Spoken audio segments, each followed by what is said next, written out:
तो दोस्तों ये एक केस ऐसा है कि ये कंप्यूटर से रिटर्न है, यानी कि जो लोग हमारे कंप्यूटर हैं या फिर और भी कुछ इंजीनियर हैं आसपास के, ऐसे लोगों से रिटर्न आता है ये। और मैं ये डिसाइड किया हूँ कि क्यों ना उन केसों को भी हाईलाइट करा जाए जो कि अनरिपेयरेबल है, जो कि एक इंजीनियर के द्वारा वो उसको अनरिपेयरेबल बना दिया जा रहा है। तो ये कुछ एक ऐसा ही केस है जिसमें कि कंपोनेंट्स नहीं हैं और बहुत सारे कंपोनेंट मिसिंग हैं, प्लस इसमें कुछ ऐसा ही काम किया हुआ है। जैसे कि मैं इसका फिज़िकल कंडीशन अगर दिखाऊं तो ये अब ये गेमिंग मशीन है, ठीक है। तो सबसे पहली बात तो यहाँ पे दो मॉसफेट गायब है। किसके लिए है? चार्जर के लिए है। और यहाँ पे एक मॉसफेट गायब है, ये किसके लिए होगा? आई होप ये कोर के लिए है, मुझे ऐसा लगता है सही कोर के लिए होगा।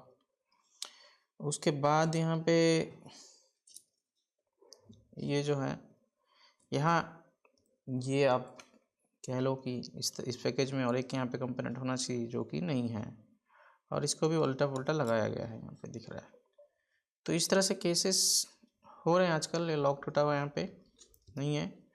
और अगर यहाँ पे थोड़ा सा ढूंढे हम रीज़न कि इसमें एक्चुअली एक आसपास का प्रॉब्लम कुछ क्या होगा, या फिर उसके साइड ऑपोजिट साइड भी दिखाऊँ अगर, तो ये मॉसफेट नहीं है, ये मॉसफेट नहीं है, ये एक आईसी नहीं है, यानी चार्जिंग आईसी होगा ये चार्जर के लिए। उसके बाद अगर देखा जाए तो कुछ यहाँ पे भी छेड़ा हुआ है, और काम तो हुआ है यहाँ पे, ठीक है।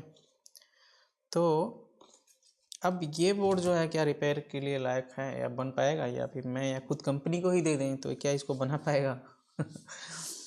तो अब जरा सा जो कंपोनेंट नहीं है उनका अगर थोड़ा सा इम्पीडेंस अगर मेजर कर लें तो कुछ समझ में आ जाएगा कि अप्रोक्स इन्होंने ये जो इंडक्टर वगैरह खोल कर रखा हुआ है, जैसे कि ये इंडक्टर लगा ही नहीं है, तो इसका रीज़न क्या हो सकता है इसको समझने के लिए तो बहुत आसानी से समझ में आ जाएगा कि अप्रोक्स प्रॉब्लम क्या रहेगा। आसपास तो पहुंच ही सकते हैं।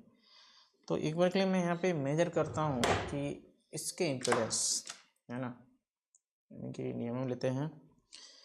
तो जाहिर सी बात है ये शॉर्ट होगा, इसलिए छोड़ दिया होगा इन्होंने, या फिर और भी कुछ किया होगा। तो अब ये जो इम्पीडेंस दिखा रहा है 0.480, यानी कि ये 0.5448 ओम्स है। तो ये ग्राफिक्स के हिसाब से बिल्कुल सही दिखा रहा है, कोई गलत नहीं है ये।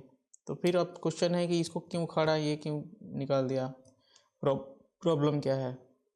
अब ये दूसरा कोर के हैं जो कि 132 प्लस दिखा रहा है, ये भी सही है। तो कोर के लिए नहीं होगा ये, हालांकि रैम के लिए होंगे।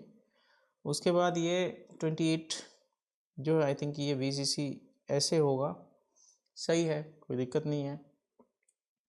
उसके बाद इसके एक कोर है CPU के लिए, ये भी सही दिखा रहा है। उसके बाद ये GT सप्लाई है जो भी, ये भी सही दिखा रहा है, बट इसका भी कोर सप्लाई नहीं है, कोर सप्लाई का मॉसफेट मिसिंग है। उसके बाद ये 1.0 सप्लाई होगा, मुझे ऐसा लगता है PCH के लिए, ये भी सही दिखा रहा है, शॉर्टिंग नहीं होगा। तो वापस से अगर रैम पे आए तो 200 से ज़्यादा दिखा रहा है ये, तो ये भी सही होगा। तो अब क्या है, अब इसमें हुआ क्या रहेगा? अब कहीं ना तो अब इसमें ये कंपोनेंट 18 मोड लाइन में भी शॉर्टनिंग हो सकता है, या मॉसफेट वगैरह शॉर्ट हो। पर इस तो ये तो ऐसा जो दिख रहा है चिपसेट की कंडीशन जो दिख रहा है, तो लगभग ये बनने के कगार पे था, यानी कि बन सकता था। बट यहाँ पे क्या है, कुछ नहीं है, ये कंपोनेंट नहीं है। 1 2 3 4 5 6 7 प्लस ये उठे हुए हैं, लॉक कटे हुए हैं। तो ऐसा क्या किया जा सकता? हो सकता है इसमें नो डिस्प्ले का भी केसेस आया होगा, या फिर नो डिस्प्ले में भी होगा, तो ये प्रॉब्लम बढ़ गया होगा। क्योंकि अक्सर क्या होता है, जो पुराना कॉन्सेप्ट लेके लोग चल रहे हैं कि अगर इसमें डिस्प्ले नहीं आता है तो इस चिप को हीट लगा लो भाई साहब। जब तक CPU का रिक्वायरमेंट कंप्लीट नहीं होता है तो क्या डिस्प्ले मिलेगा? हो सकता है कीबोर्ड पे मिलता रहे या ब्लैंक हो।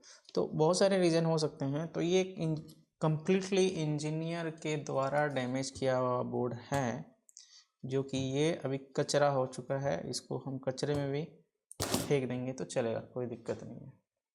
तो इस तरह से चीज़ें हो रही हैं मार्केट में। और अब इसको क्या करा जाए। अब साथ ही साथ अब लोगों को ज़रूरत ये है, ऐसे लोगों को अपनी नॉलेज के साथ साथ भी है ना, उसको भी अपग्रेड करिए, क्योंकि मुझे मालूम है ये इसको ओपन करने का रीज़न क्या हो सकता है।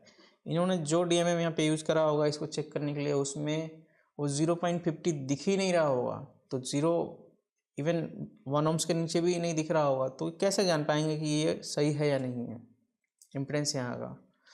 तो जब आपको प्रॉपर वैल्यू नहीं मिलता है, डेटा नहीं मिलता है, तो आप डिसाइड भी नहीं कर पाते हैं। इसीलिए ऐसे लोग जो हैं ना, जो लगता है जिनको कि कुछ भी कोई भी टूल यूज़ करके रिपेयर कर लोगे, तो भाई साहब आप टाइम आ गया है अपग्रेड करने का। आप पिछला टाइम नहीं है कि 10 साल 15 साल पुराना टाइम नहीं है कि कुछ भी आप कर लेते थे। तो साथ ही साथ ऐसे लोगों को भी कहना चाहूँगा, डीलर हो या फिर एंड यूज़र हो, कि आप देख के ज़रा दीजिए कहाँ दे रहे हैं अपनी चीज़ को। तो ये सारी चीज़ें हैं। तो एक इस छोटा सा मैं एग्जांपल अब हर बार लाते रहूँगा, यानी कि जो भी मेरे पास डैमेजेस केसेस आएंगे, जो डैमेज रहेंगे, ज़रूर मैं उसको दिखाऊंगा एज ए EID केसेस, जिसको हम इंजीनियर इंडिविजुअल डैमेज के नाम से जानते हैं। ठीक है, तो एक छोटा सा वीडियो मेरी तरफ से। मिलते हैं अगले केस में, तब तक के लिए सभी को नमस्कार।